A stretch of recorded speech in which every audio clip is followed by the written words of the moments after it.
Donc vous savez que j'arrête mon activité professionnelle à la fin du mois de juin. C'est la dernière fois que le docteur Françoise Dehergne verra le petit Aïdan dans son cabinet. Après 42 ans d'activité, elle prend sa retraite, le cœur un peu serré. Ce mois de juin est un mois un petit peu dur pour moi. J'ai 42 ans. J'ai soigné les mamans, j'ai soigné les papas, je vois de l'autre génération. On a des relations très proches. J'ai vu, moi et mes enfants, des enfants des autres un peu. Au revoir mon bébé. C'est tout mignon.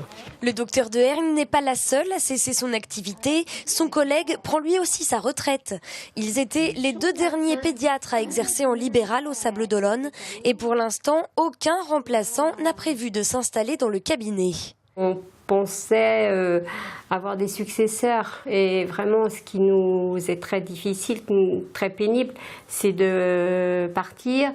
Et là, on part et puis il n'y a personne. On aurait aimé avoir une continuité. On est des experts de la santé des enfants et je pense que les enfants de la région des Sables-d'Olonne ont besoin d'experts comme nous.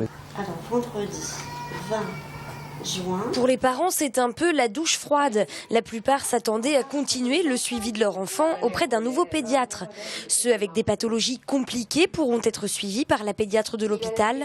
Pour les autres, il faudra trouver une autre solution. Au revoir Madame Dehergne et merci pour tout. Je vais retourner chez mon médecin traitant qui nous soigne moi et mon conjoint. Voilà.